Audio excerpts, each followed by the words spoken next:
សម្រាប់ខ្ញុំទៅបីជាអាយុរៀងចាប់តាមច្រៀងច្រែបន្តិចមែនតែនៅទៅចូលចិត្តរបស់អីរៀងខ្ជូតខ្ជូតអញ្ចឹងអញ្ចឹងខ្ញុំ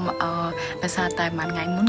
គឺជា birthday របស់ខ្ញុំហើយខ្ញុំក៏បាន post រូប4ស្លឹកនេះនៅក្នុង Facebook របស់ខ្ញុំហើយនិយាយទៅខ្ញុំចូលចិត្តគូអីធ្វើកញ្ចែកបញ្ចប់ខ្ជូតអីចឹងណាអញ្ចឹងមុន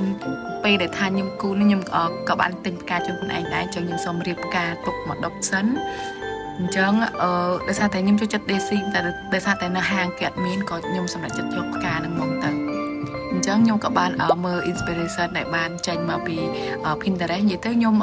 គូរូបឲ្យដូចរូបដែលថាខ្ញុំបានឃើញរូបនំខេកមួយមុននឹងអញ្ចឹងណាអញ្ចឹងខ្ញុំអង្គុយគូបដាមើលតាមគេបដានិយាយទៅខ្ញុំគូដូចរូបដែលថាខ្ញុំបានឃើញនៅក្នុង Pinterest ហ្នឹងអញ្ចឹងខ្ញុំក៏ចាប់ផ្ដើមគូមកហើយក្នុងនឹងខ្ញុំអត់ដឹងថាគួរនិយាយទៀតទេអញ្ចឹងអ្នកទាំងនេះអាចមើលអ្វីដែលថាខ្ញុំបាន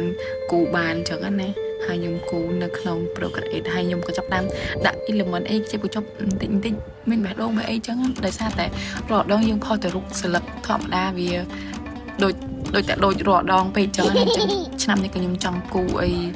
ជាបញ្ចប់អញ្ចឹងទៅអញ្ចឹងអានេះគឺជាលទ្ធផល